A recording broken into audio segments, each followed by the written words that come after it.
فہم قرآن۔ موضوع: ایک ایسا کام کرنے کا حکم جو خود اللہ سبحانہ و تعالی اور معزز فرشتے بھی کرتے ہیں۔ سورہ احزاب آیت نمبر 56۔ پہلے آپ اس آیت کی تلاوت سماعت فرمائیے، پھر ترجمہ اور مختصر تشریح۔ اعوذ باللہ من الشیطان الرجیم، بسم اللہ الرحمن الرحیم۔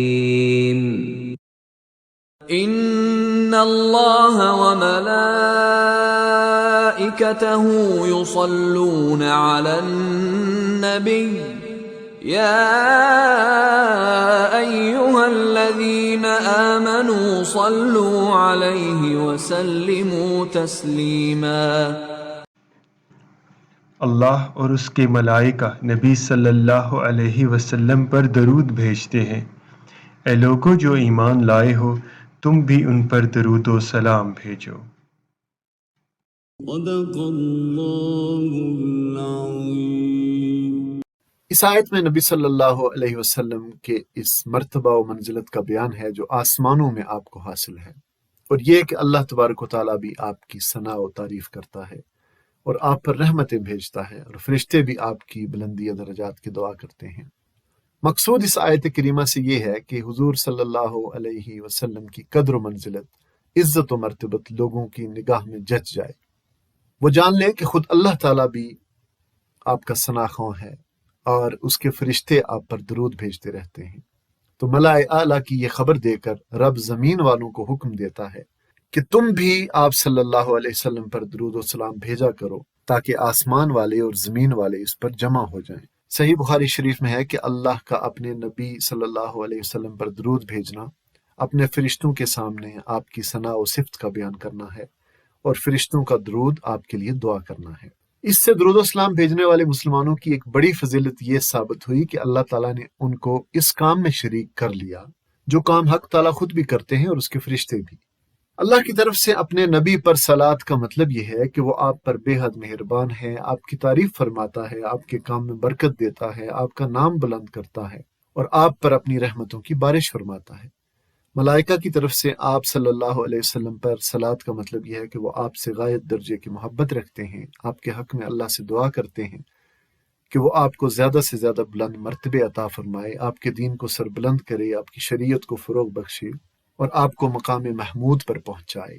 آپ صلی اللہ علیہ وسلم کا فرمان ہے کہ جب تک کوئی شخص مجھ پر درود بھیجتا رہتا ہے تب تک فرشتے بھی اس کے لیے دعائے رحمت کرتے رہتے ہیں۔ آپ فرماتے ہیں کہ سب سے قریب روز قیامت مجھ سے وہ ہوگا جو سب سے زیادہ مجھ پر درود پڑھا کرتا تھا۔ مزید فرمایا کہ جس کے سامنے میرا ذکر کیا جائے اسے چاہیے کہ مجھ پر درود بھیجے، اور بخیل ہے وہ شخص جس کے سامنے میرا ذکر کیا گیا اور اس نے مجھ پر درود نہ پڑھا۔ سیدنا انس سے روایت ایک حدیث مبارکہ میں ہے، آپ صلی اللہ علیہ وسلم نے فرمایا کہ جو شخص ایک بار مجھ پر درود بھیجے گا تو اللہ اس پر 10 رحمتیں بھیجے گا، اس کے 10 گناہ معاف کیے جائیں گے اور 10 درجے بلند کیے جائیں گے۔ آپ نے فرمایا کہ وہ شخص برباد ہوا جس کے پاس میرا ذکر کیا گیا اور اس نے مجھ پر درود نہ بھیجا۔ حدیث میں آیا ہے کہ صحابہ کرام نے عرض کیا، یا رسول اللہ، سلام کا طریقہ تو ہم جانتے ہیں، کیونکہ التحیات میں السلام علیک ایھا النبی پڑھتے ہیں، ہم درود کس طرح پڑھیں؟ اس پر آپ نے وہ درود ابراہیمی بیان فرمایا جو نماز میں پڑھا جاتا ہے۔ یہ صحیح بخاری کی حدیث ہے۔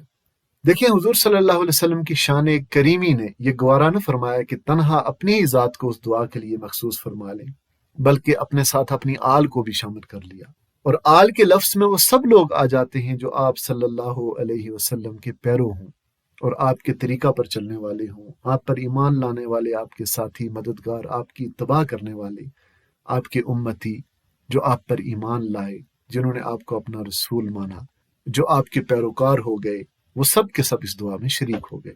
نبی صلی اللہ علیہ وسلم سے محبت رکھنے والے ہر فرد کے، ہر مسلمان کے دل سے فطری طور پہ یہ درود نکلے گا، جسے یہ احساس ہو کہ محمد صلی اللہ علیہ وسلم اللہ کے بعد ہمارے سب سے بڑے محسن ہیں۔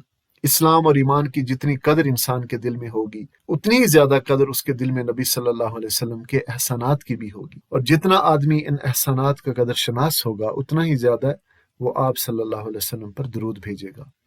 پس در حقیقت کثرت درود ایک پیمانہ ہے جو ناپ کر بتا دیتا ہے کہ دین محمد صلی اللہ علیہ وسلم سے ایک آدمی کتنا گہرا تعلق رکھتا ہے اور نعمت ایمان کی کتنی قدر اس کے دل میں ہے۔ اور اس حکم کے دیے جانے کا دوسرے الفاظ میں مطلب یہ ہے کہ اے لوگو جن کو محمد صلی اللہ علیہ وسلم کی بدولت راہ راست نصیب ہوئی ہے، تم ان کی قدر پہچانو، ان کے احسان عظیم کا حق ادا کرو۔ تم جہالت کی تاریکیوں میں بھٹک رہے تھے، انہوں نے تمہیں علم کی روشنی دی۔ تم اخلاق کی پستیوں میں گرے ہوئے تھے، وحشت و حیوانیت میں مبتلا تھے، انہوں نے تم کو بہترین انسانی تہذیب و تمدن سے آراستہ کیا۔ تو ان کے حق میں وہی دعا کرو جو اللہ کے فرشتے شب و روز ان کے لیے کر رہے ہیں۔ اور یوں اللہ نے اپنے نبی کا ذکر ہمیشہ کے لیے بلند کر کے وَرَفَعْنَا لَكَ ذِكْرَكَ کا وعدہ پورا فرما دیا۔ آئیے ہم بھی نبی صلی اللہ علیہ وسلم پر درود بھیج کر اپنے اس درس کا اختتام کرتے ہیں۔ اللہم صلی علی محمد وعلی آل محمد کما صلیت علی ابراہیم وعلی آل ابراہیم انک حمید مجید۔ اللہم بارک علی محمد وعلی آل محمد کما بارکت علی ابراہیم وعلی آل ابراہیم انک حمید مجید۔